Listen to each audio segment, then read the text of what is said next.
Hey everybody, Max Bultman and Corey Pronman from the Athletic Hockey Show's Prospect Series here. And Corey, Matvei Michkov has been in the public eye for a long time, a special goal scorer out of Russia. Why is he not in the conversation for the number one overall pick this year, given just how historic his production in the KHL has been?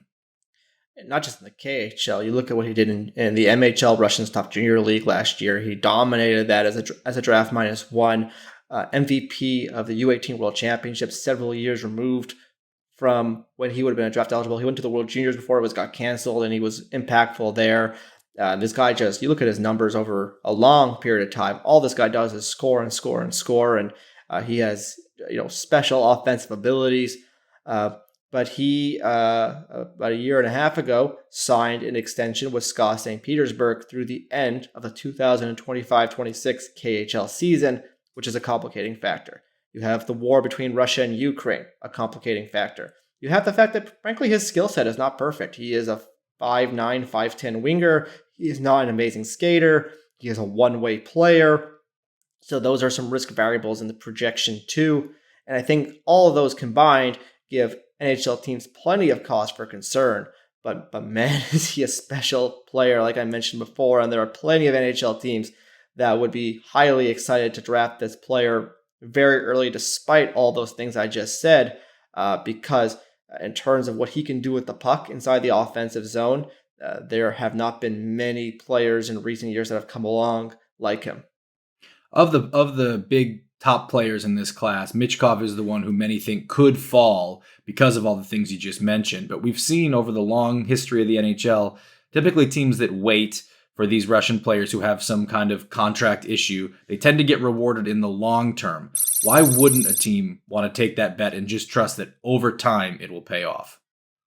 I tend to agree with you. I think a lot of people would agree that that is the best long-term play for an organization, is to make the bet, but it's not our jobs on the line. If Evgeny Kuznetsov was a top prospect and then he signed an extension, if this guy were to sign an extension and you're waiting 2 or 3 more years and then your team is still bad for 2 or 3 more years, he may not be there when you get there. Kirill Kaprizov was not a top prospect when he was drafted. There's a reason why he went in the 5th round. He was not a top prospect, but he became a top prospect shortly thereafter with how good he was in the KHL after the Wild drafted him in the 5th round.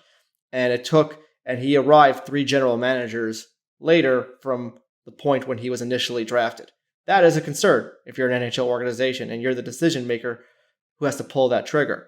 But you mentioned the weights. I think the last time the Russian factor was this prevalent was right around when the KHL was founded, around 2008, 2009, I believe. And then you saw in the 2010 draft, like I said, with Kuznetsov, he was a highly touted prospect. He went in the 20s. Vladimir Tarasenko was even more highly touted prospect. He goes in the teens. Both of those guys are now top 5 players, arguably, in that draft class. 2 years later, Andrei Vasilevsky. Everybody agrees he was a top-tier goalie prospect. He goes 19th overall. Probably goes number 1 if you redo that draft right now.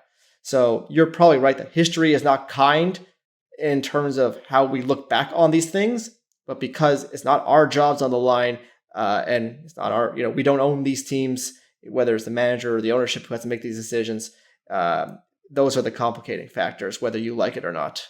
You bring up the ownership. I mean, is that ultimately the biggest deciding factor? How well a manager can, A, convince his owner to take this kind of swing, and B, trust that his owner is going to let him see it through? I think it's right on both fronts. I think they're talking to people around the league. I think there are ownerships who just would not get on board with this decision. If you're talking high in the draft, just because you're high in the draft, you're a bad team. We'd like to get a good player one of these days. And then the second part, which is extremely important, is even if the ownership is on board with it, you want to make sure as a manager you have the leash until Michkov arrives, which again is going to be 3 full years after you draft him. So that's going to be the 4th NHL season after you draft him when he actually finally arrives. So you need a lot of patience. You've written a feature story on the club Michkov came up with, SKA St. Petersburg. He's been on loan from them this year in Sochi. Do you read that as any kind of positive indication for NHL teams, or do you think that's strictly just to get him playing time? It was to get him playing time, I believe. And he went to the VHL team, the second tier pro league, and in Russia that was SKA's affiliate, and he scored a goal per game. So he clearly was too good for that level. But SKA is one of the best teams in Europe. And there wasn't a spot there for him in their lineup. So that was the alternative to get him time in the KHL. I do anticipate he'll be with SKA next season in a more regular role. But it was interesting regardless to see him be loaned out to a low-tier KHL team. Russia hasn't been competing in the IIHF events since the war in Ukraine started, so we haven't seen Michkov go head-to-head with Bedard since the under-18 tournament when they were both underagers at it, and they went toe-to-toe. I'm curious, could you see a long-term future where he even challenges Bedard as a scorer in the NHL? I do think it's a reasonable thing that could have happened, and I think it's not impossible that if we were living in normal times and there wasn't the war and frankly, even if there was no contract issues too, that you could be talking about a reality where Michkov could go first overall. I think he is extremely talented. I think as a pure hockey player, he is the second best player in this draft. And I mean, I think his skill is comparable to Bedard. I think his hockey sense is even better than Bedard, although I don't think he skates quite as well or competes quite as hard as Bedard does. And you can argue he's a little bit smaller too, just from my eye test of the two players. But I think it's close enough that it would be a conversation. But right now, obviously, it is no conversation.